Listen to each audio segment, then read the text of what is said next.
Well, let's begin this week with this exclusive story. Our first guest tonight is a man who was the victim of a physical altercation while covering a biological reality matters protest at Hyde Park in Sydney yesterday. Chris de Bruyn, or Chriscoveries, as you may have seen him online, is here with us today, battered and bruised, I might add, after he was attacked by a man who claimed to be HIV positive simply for doing his job. Accompanying Chris is John Ruddick, Libertarian member of the New South Wales Upper House, who was witness to what we're about to tell you. Welcome to both of you to the program. Thank you. Thanks, Chris. Love ADH, love your show. Good on you. Good on you, John. Thanks for coming on as well. Before we get started, we've got a clip from the incident in question yesterday to show viewers what happened to you, Chris, what you saw, John. Let's have a look. Hey, I'm a HIV positive male, and you're... Hey, don't touch me. Stay back. Put the phone down. Oh, yeah, you I didn't attack any person physically.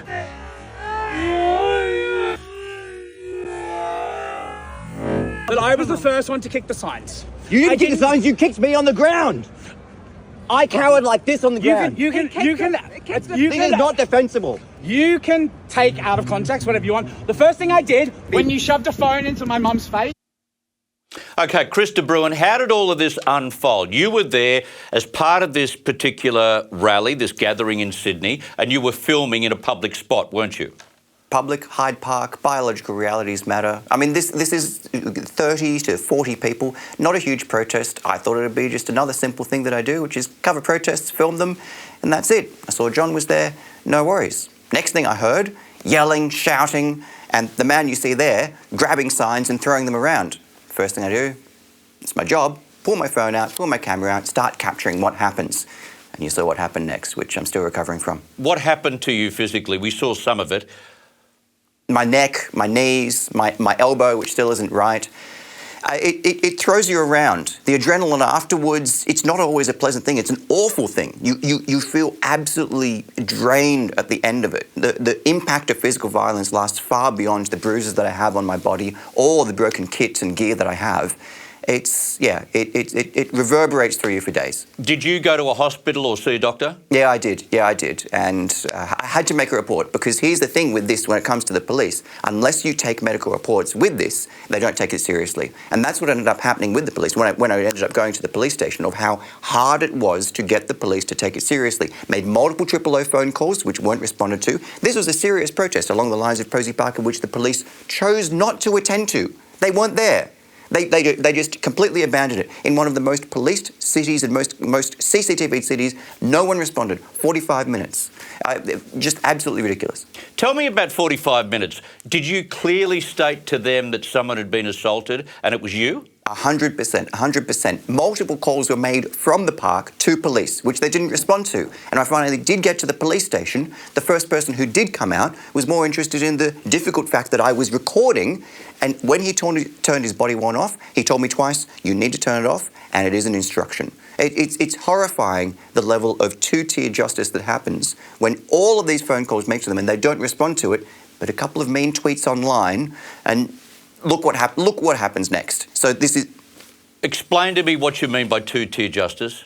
What I mean is that if you're the right type of individual, because the police station there was adorned with rainbow flags, pride flags, was adorned with everything that man spoke of protected him, talking about ACON, whereas an individual who's not part of these special protected classes gets a totally different level of justice. And we laugh about it all the time. The people at the protest, many viewers here laughing, oh, it's just two-tier. This is real. This is when people will not come there. This is when, because of the civility, the protesters at these protests held me back and said, oh, don't make an issue of it. Don't make an issue of it. This two-tier justice system came about because one group was more willing to just let things go and the other relentlessly pursues this. Tyralee Smith, who I think you've spoken to before, she saw the full force of this, and this man will see ACON's full support. There will be lawyers, barristers of thousands of dollars, whereas I'm not even entitled to his name, and I will go through months of a journey through local courts to try and get any restitution for my phone. Before he's even, before the hearing for his likely conviction, which I see will happen, before the hearing ends, it will be Section 10. So he will be found guilty for us, but the conviction will be expunged from the record before the hearing is even over. Okay, that's an interesting forecast. I don't doubt that you're right. Like, I don't doubt that at all. John Ruddick, let's rewind the tape a little bit. What was the intent of this get-together, and did you witness Chris being attacked the way he was? Oh, I endorse everything Chris has said. He's described it accurately. Now, what had happened is there's coming up in the New South Wales Parliament, probably before Christmas, another pro-transgender bill. And this was a meeting of various people. It was a bit of a motley crew. Now, some of the people that are very upset about this, the radical transgenderism through the legislation, some of them are very committed conservative Christians. There's a lot of people at these events, Chris, who are LGB, drop the T. Right. They're gay activists. Two of the speakers were gay activists. They said, look, we're proud rainbow people, it's our life. We're very alarmed about all this, the transgender people going way too far. Now, what had happened was I had been at an earlier event on the North Shore. I'd come to this event, I'd said a few words. I was sitting down on the grass. Okay, I was in the middle of it. As Chris said, there was 30 or 40 people there, and I was a bit tired. And we're listening to one of the organisers, Celine Against the Machine, was speaking and wrapping up, and then out of the blue, boom, boom, boom. This guy. Now, I think he was just a passerby. I don't believe this was pre-organised. He was walking through the park. He sees one or two of the signs of these people. He felt provoked, and then he just races in like this tornado, kicking things over, screaming at the top of his head. Now, he was quite a well-built guy. He wasn't, he was quite muscly, okay? And Chris always turns up to these events. He doesn't speak. Chriscoveries turns up and he does a public service. He makes a recording of a lot of these things. So as soon as there's a big disturbance, Chris grabs the camera, and then the violent attacker, the intruder, attacks Chris. And unfortunately, you can see a fair bit of the video, but you miss the sort of really juicy bit because Chris has been wrestled to the ground. Right. Now, what the intruder didn't bank on is the second last speaker was a guy, Craig, from Melbourne, who's very fired up about these issues. I don't know his surname. You might know Christopher, but Craig was there. And he is someone who is built like a tank. And he went and got this intruder and he headlocked him just to prevent more violence. That's why he did it. Yep. And then the intruder gets up and says, oh, you attacked me. I said, well, hang on. Someone started the violence and someone ended the violence. Yes. So, okay, so look, Chris de Bruyn, just before we come back to you, John Ruddick, in a second, Chris de Bruyn, this is not the first time you've been attacked by a member of the LGBTQI community, is it? No, not at all. There's another incident which I've sat through, if you've got it on record, of outside Downing Street courts at a protest which says democracy has a right to protest. The president of the Uni of New South Wales Queer Union charges 20 metres towards me along with a colleague, having been instructed by the other organisers of the protest to grab me and try and push me down the stairs. Right. Smashes my phone, damages my lens, again, probably about $2,000 worth of damage with, which I never got recompensed for.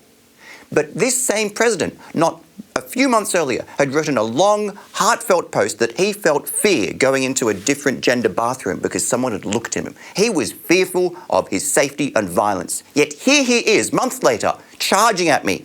20 metres away. This wasn't, I didn't come straight up to him. I've been standing there. That's why I live stream, so you can fact check me.